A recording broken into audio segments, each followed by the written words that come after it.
Thank you. Good morning, everybody.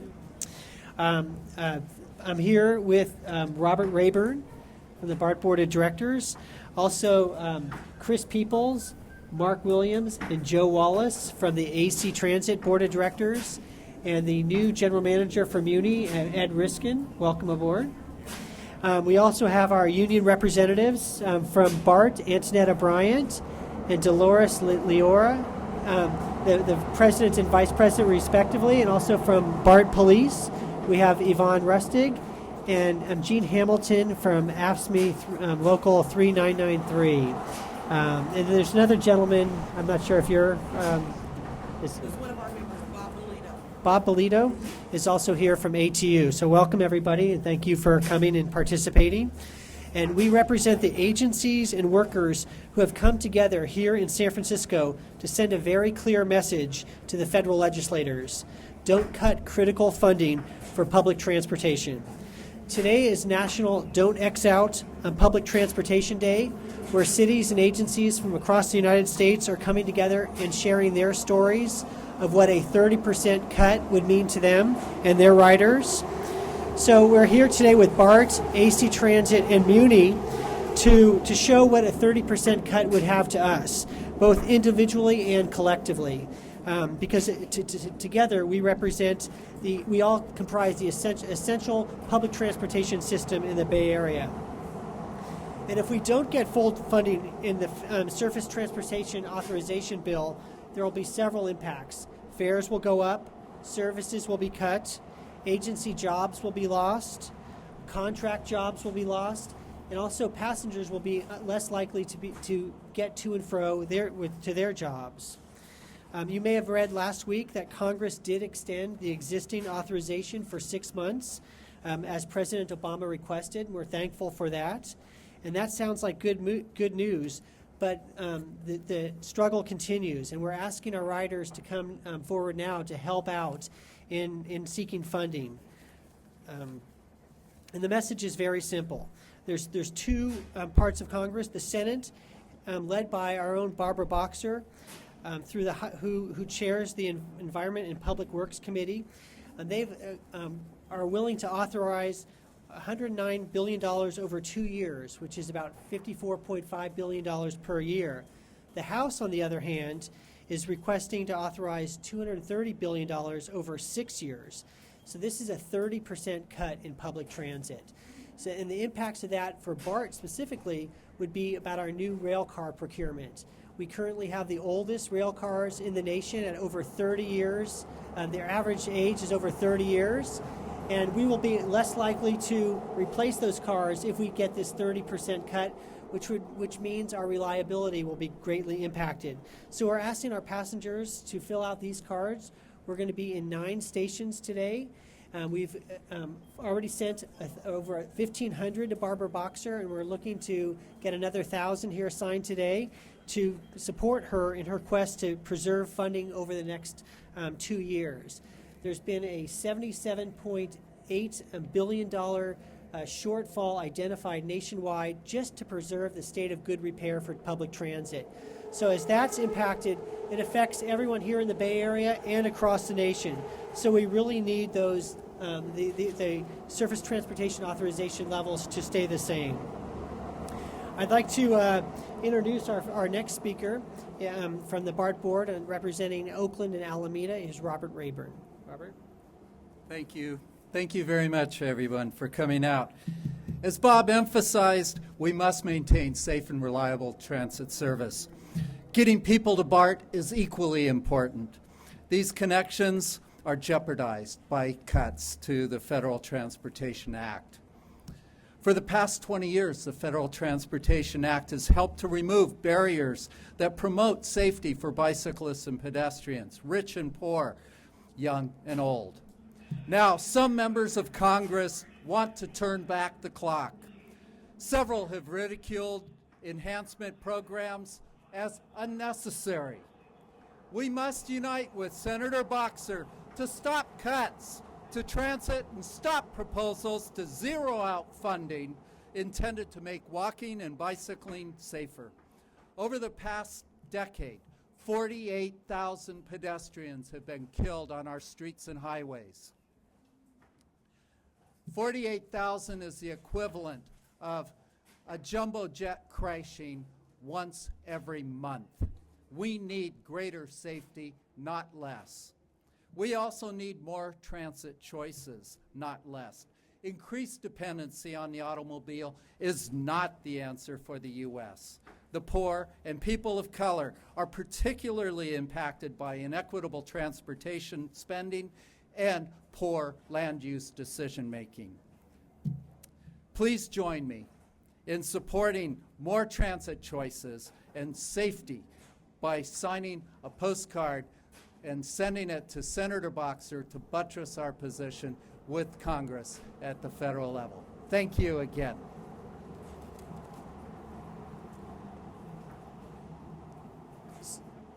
So Don't X Out Public Transportation is a nationwide effort, and it's organized by groups for environmental justice, union leaders, and transit agencies. So we're going to continue to hear from others. We're going to next turn to the new general manager for Muni, Mr. Ed Riskin. Ed? Thank you, Bob. I'm happy to be here to join in this important cause. Public transportation is really essential to the present and future of the region and of the country. The Bay Area itself is going to grow by 1 million people in the next generation. Our country is also going to grow. Public transportation is the best way for us to be able to accommodate that growth in ways that are smart, that are cost-effective, that preserves and protects our natural resources that we need to sustain us, and mostly that create jobs and enable people to get to their jobs. We here in the region and across the country don't have the resources to adequately maintain and provide the service that we need to. So the idea that Congress would consider cutting further is really going exactly in the wrong direction. We need investment in our systems like BART. We need those funds so that we can upgrade and replace our vehicles, so that we can replace track and our overhead systems. Without those funds, with a decline in funds, even with the current level of funds, our ability to provide reliable, safe, convenient service is jeopardized, and we certainly won't be able to accommodate the growth that the Bay Area is expecting, that we know is going to come.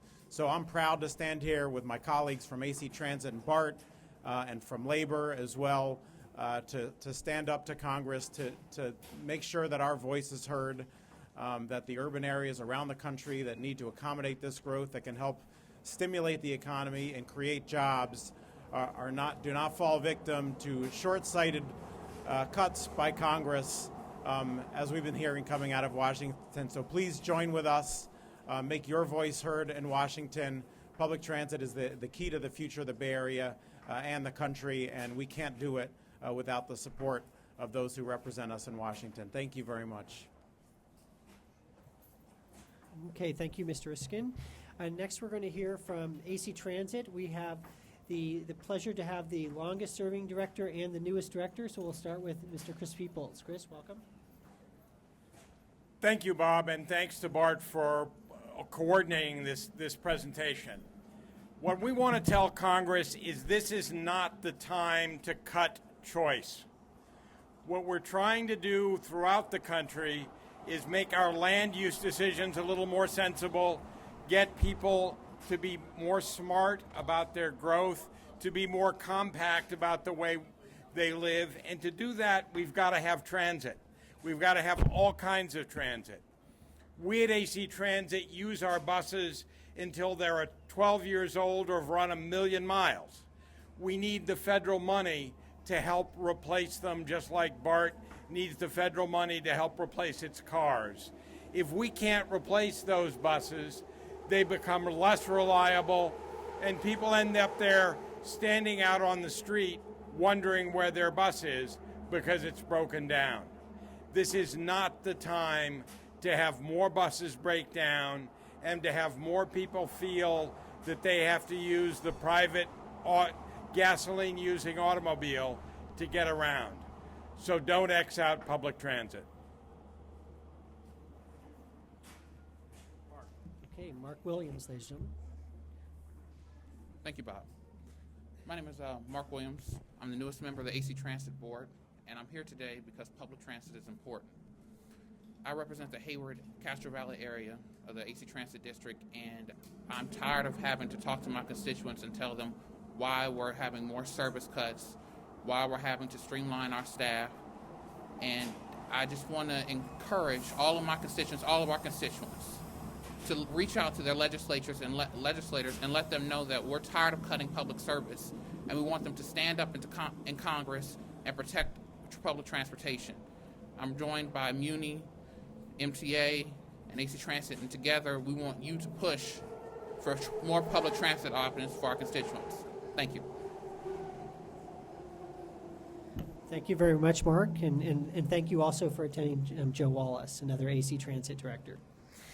Next, we're going to turn to some labor leaders, and we'll first hear from the ATU. It oversees the train operators and station agents and others with the president of BART's chapter of the ATU, Antoinette Bryant. Antoinette? Thank you, Director Franklin, and good morning, everyone. It is extremely important. I am here representing our ATU International President, Larry Hanley, and on behalf of ATU across the country, there are events going on across the country telling people of the importance of voting for, or signing these postcards. It's extremely important that labor come together because as the representative and the president of the local that operates the trains, that mans the stations, it's critical that we have trains that run properly, that don't break down. Passengers that are riding the trains, it's important for them to know they can get from point A to point B in a safe, reliable fashion. Taking 30% away from that funding is critical, and it's going to be a severe blow to those passengers that only have public transit to get across to their destinations. We urge everyone to come out. We will be there with management. We will be there standing together to get people to sign these postcards. It's extremely important that we support Senator Boxer in her efforts. It's extremely important that everyone sign a card. So I'm looking forward to seeing you at Pleasant Hill. That's where I'll be. And as these other people will be at the other 9 stations, we look forward to seeing you there. Thank you. Well said, Antoinette. The next speaker will be from the BART chapter of AFSCME, Local 3993, Ms. Jean Hamilton. Jean? Good morning. I represent AFSCME. We're the planners, transportation supervisors, train controllers, analysts. We support this. We need money to keep our infrastructure strong, whether it's BART, AC Transit, or Muni. We all come together to take care of the Bay Area, and whether you're concerned about gridlock or how to get to work efficiently, the money's necessary to keep us strong, and we want to work together with our other agencies to see that more funding comes our way to support our taxpayers. Thank you. Thank you very much, Jean. And our next speaker will be Yvonne Rustig from the labor leader with BART Police. Yvonne? Good morning. My name is Yvonne Rusting. I'm the secretary with the BART Police Officers Association, and we stand here today with our brothers and sisters and ask you to support transportation, to fill out the cards, and we stand here together and ask you to do that. Thank you. Well, that concludes our formal program here, but we wanted to encourage people to fill out these cards. We have them here, and we'll also be throughout the BART system. And there's a bigger version behind me, and these will go to Senator Boxer. She appreciates hearing from the passengers of the Bay Area. So please take your time today to fill out these cards so we can protect public transportation. It's a vital service to the Bay Area, and it keeps the Bay Area moving. So that will conclude this, and we'll be available for interviews after this. Thank you very much.